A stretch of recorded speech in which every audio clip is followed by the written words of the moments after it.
Hey guys, it's Nicole Eaton with the Rock Your Soul book and podcast. I'm so excited to help you master your mind, shift your perspective, and take your life to the next level. Are you ready?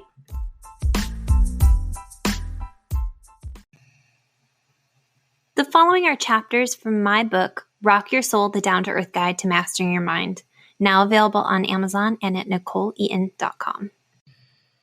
Chapter 3, Perception. One time, I was in New York City for a friend's birthday. We had been out on the town and stumbled into what can be best described as an ecstasy-driven freak version of a burlesque show. Inside can I call her a stripper? Sat her bare ass on my coat. When a stripper or anyone sits on your coat wearing nothing but a G-string, you might need an extra drink. Since it was 20 degrees outside and I'd eventually need to put my coat back on, I did the only rational thing and consumed 4 more glasses of straight Kentucky bourbon. The show came to a close around 3 a.m. and we were beat, so I attempted to hail a cab in the way that only an out-of-towner can do. I awkwardly stepped into the road and threw up my hand in a seizure sort of way as one flew by, quickly pulling my arm back in deep rejection. If you ever hail a cab in New York City, the key is to act confident, like you know what you're doing. Important fact, I did not know what I was doing. As I stepped back on the sidewalk, I noticed a parked limo and jokingly said, "Hey guys, our ride is here." The driver pops his head out and said, "Do you want a ride?" "Why, yes, we do." We eagerly scrambled into the back of the limo, giving him the address to our swanky little hotel in downtown Manhattan. This man offered us champagne as we were whisked off toward our place in the most Sex and the City way possible. We cranked up the music and lunged towards our destination as a dance party broke out in the back of the limo. I think this is how Carrie Bradshaw must have felt. Picture my 2 besties and I rhythmically flopping our arms drunkenly in the air as we sang off-key at the top of our lungs to early 2000s Britney. But then I began to notice we were driving a very different way back to the hotel. Nothing like the road we took on the way there in our taxi. Our badass limo was suddenly swerving under tunnels and through some sketchy areas of town that had windows dressed with bars across them. The occasional flash of police lights that entered through the limo windows injected an unsettling feeling in the air. I looked at my best friend Sam with the sudden, think we're maybe getting kidnapped and sold to be sex slaves kind of look. I knew this limo thing was too good to be true. The fun settled down and our hearts raced with anticipation as we tracked the limo in our GPS and flipped on the Find a Friend feature on our phone. Just in case. Still slightly jamming, yet worried that we'd be transferred to something out of the movie Taken. I could see it clearly. I'd be forced to stand in the middle of a rotating circle while men puffing imported cigars placed bets on me and my friends. Not to kill the suspense, but I will tell you this story ends up ridiculously uneventful. No cigars, no rotating circle, and definitely no Liam Neeson. I nearly kissed the urine-covered New York City pavement when we arrived unscathed at our destination. I guess shortcuts and beating traffic are also cool. Realizing you aren't getting kidnapped is a pretty rad feeling. There I was, free as a pay-it-forward cup of coffee, recognizing nothing that had changed about the situation except my perception of it. In reality, I could have stayed in full-on drunk fun party mode, but my twisted little brain had turned this into a suspense novel. My perception of the situation had shifted even when it wasn't necessary, ruining the entire experience. We have our own perceptions of the world as well as shifting perceptions throughout each day and even moment-to-moment experiences. How we view the world creates how we feel on a regular basis.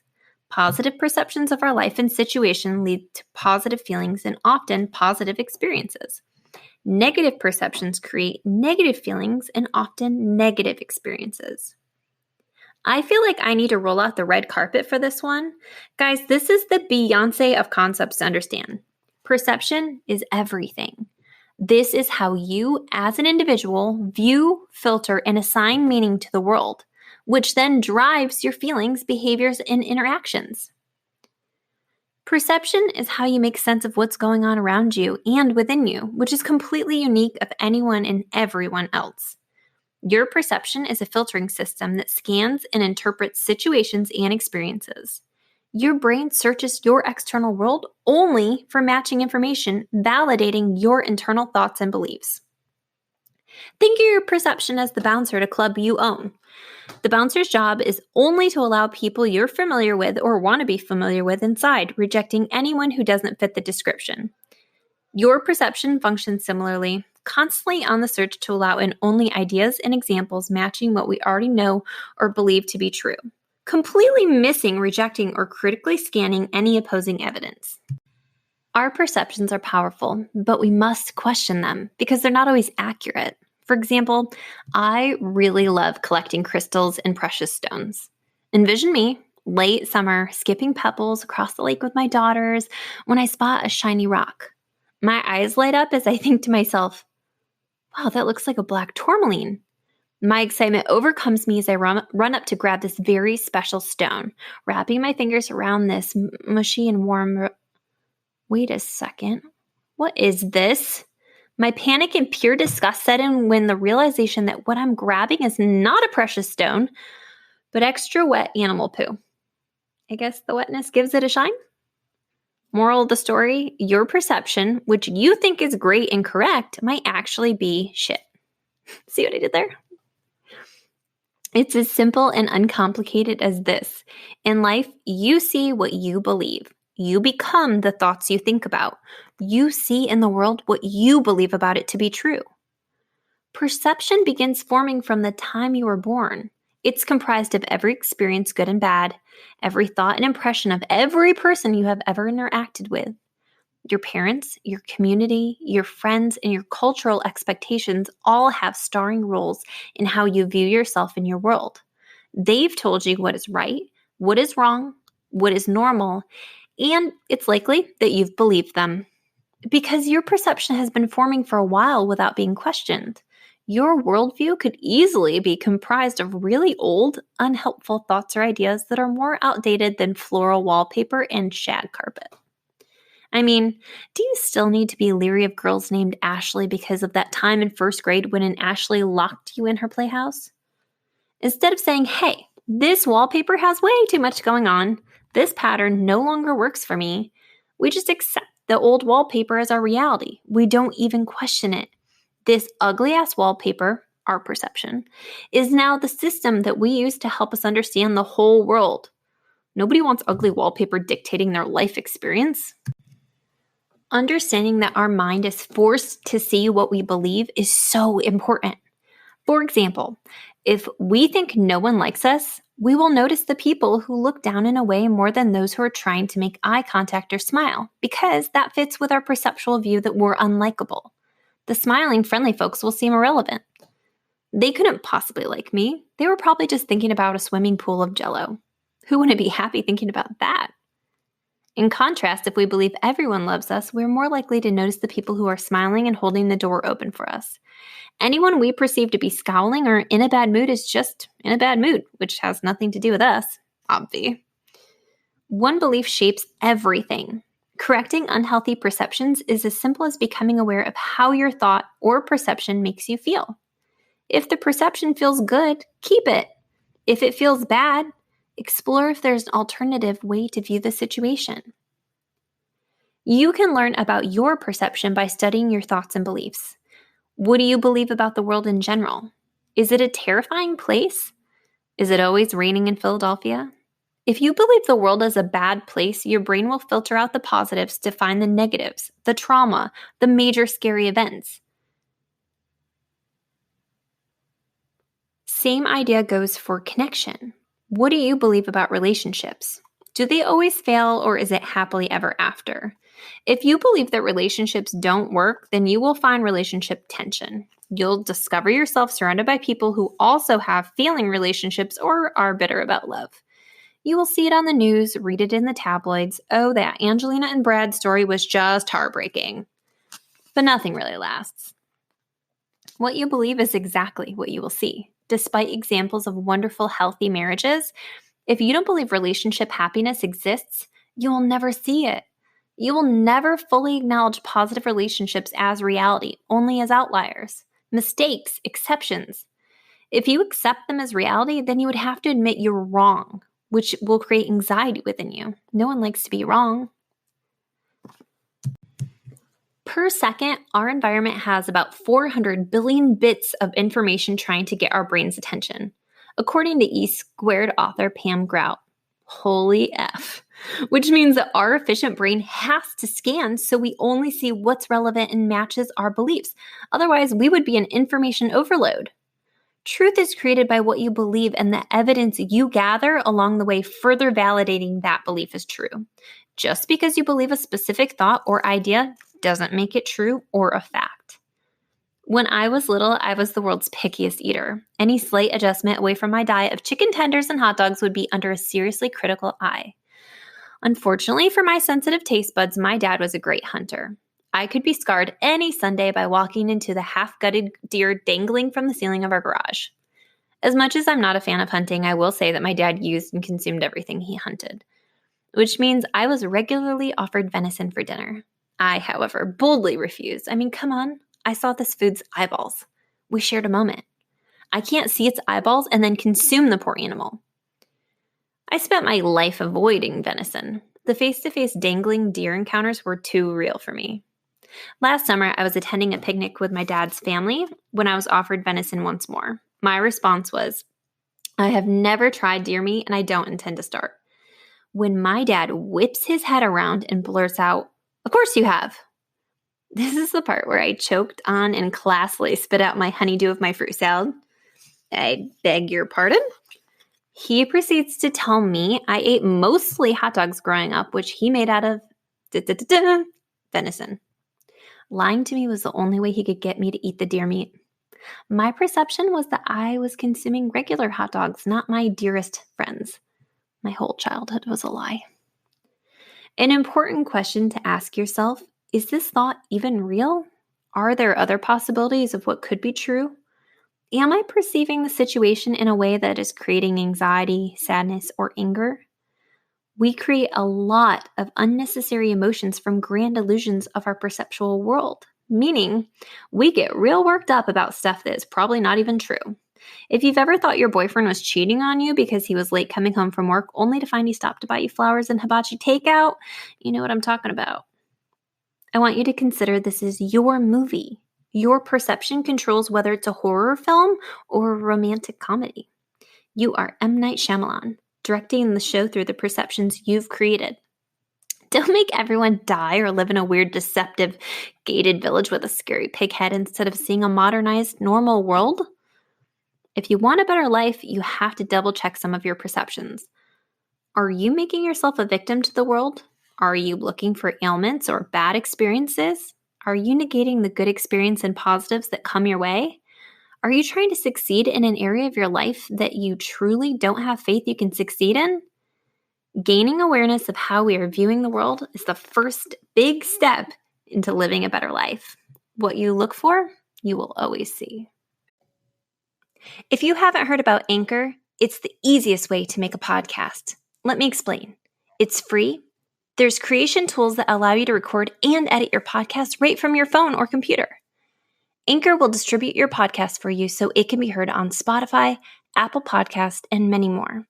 You can make money from your podcast with no minimum listenership. It's everything you need to make a podcast in one place. Download the free Anchor app or go to anchor.fm to get started.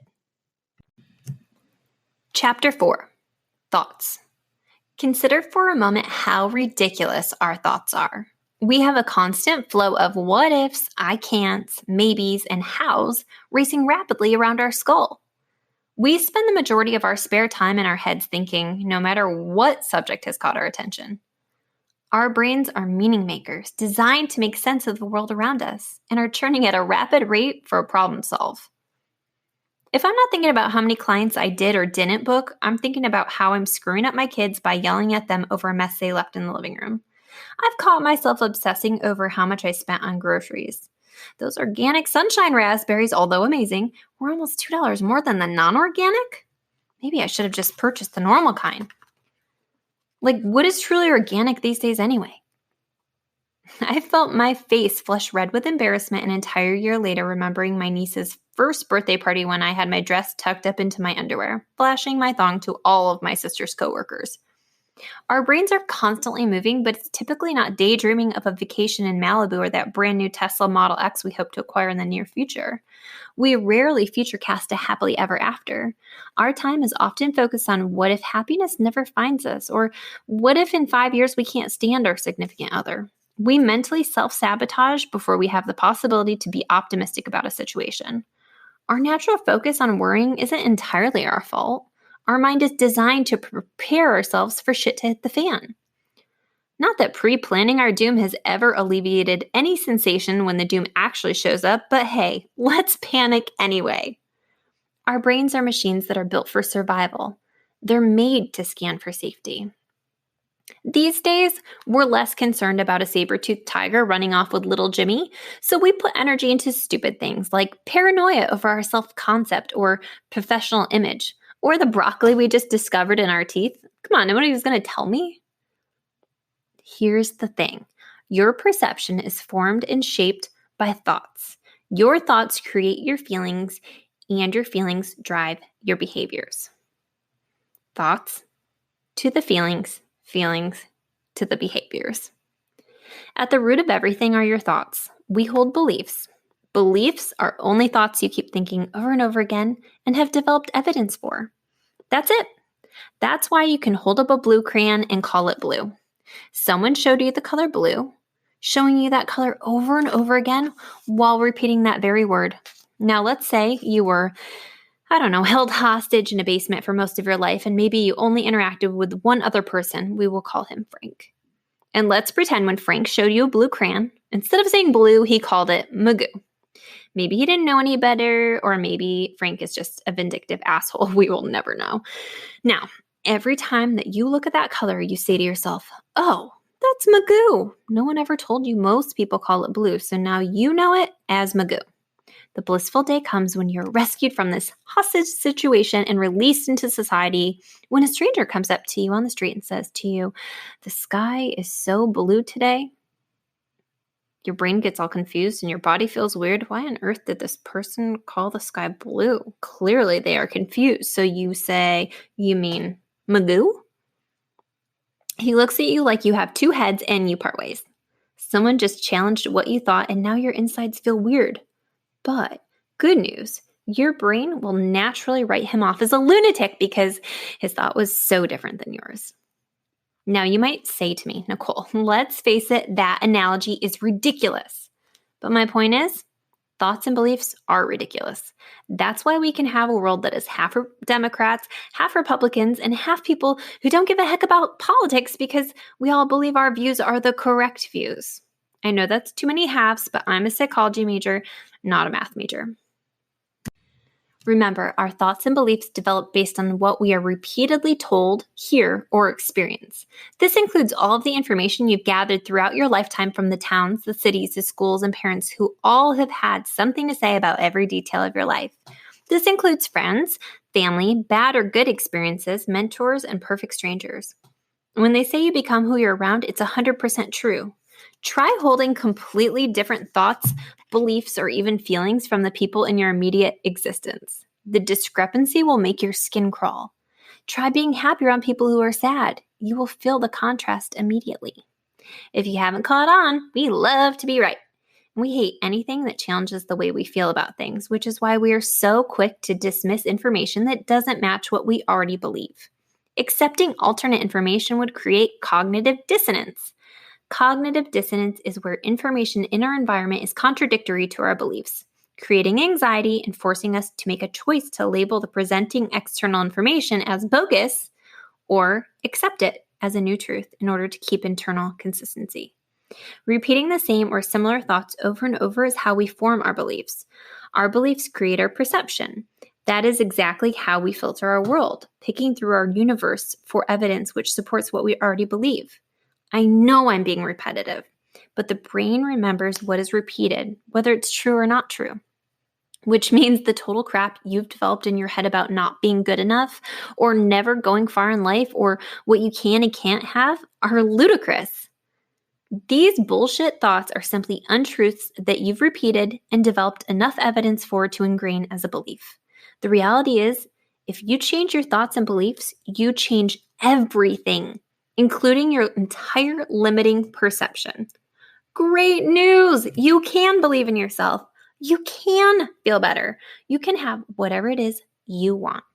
Boom, magic. Changing your mind starts with choosing a better thought.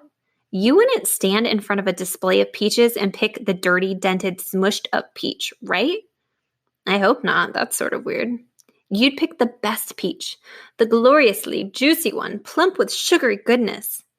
Choose your thoughts like that too. Pick thoughts that make you excited about your life, self, and your future. Favor thoughts that feel good when you think or say them. If anything can be true and we are simply gathering evidence, then decide you are worthy. Decide your life is kick-ass, amazeballs, full of exciting opportunities and quality people. Remember, when you decide your value, your brain will naturally start looking for matching information in your world. If you've caught yourself on a slippery slope of shitty thoughts, it's okay. Our brains are silly like that sometimes. Your only job is to be aware of crappy thoughts and how they make you feel. You can decide in that moment to offer forgiveness to yourself and simply pick out a better thought. You can choose to refocus your energy on gratitude or joy, or you can start over tomorrow. Some days are a wash, and our best defense is to try again tomorrow. I won't judge you, I pinky promise. The risk of not controlling your thoughts is huge. Your thoughts directly control your emotions. Each thought produces a feeling. You get the opportunity to control how you feel through your thoughts. A life of negative thoughts creates negative emotions, followed by negative interactions and experiences. Not correcting your unhelpful thoughts leads to a life of limitation and often fear. Anything can be true in our heads if we acquire enough evidence. Ask yourself, is this thought true? Is it helpful? What would I rather be thinking about? What feeling is this thought created? Thank you so much for listening to the Rock Your Soul book and podcast. Make sure to catch future chapters in the upcoming weeks. Take a moment to book a one-on-one personalized soul therapy session with me or catch a live event by visiting www.nicoleeaton.com or follow me on Instagram at nicoleeaton.xo. Thank you.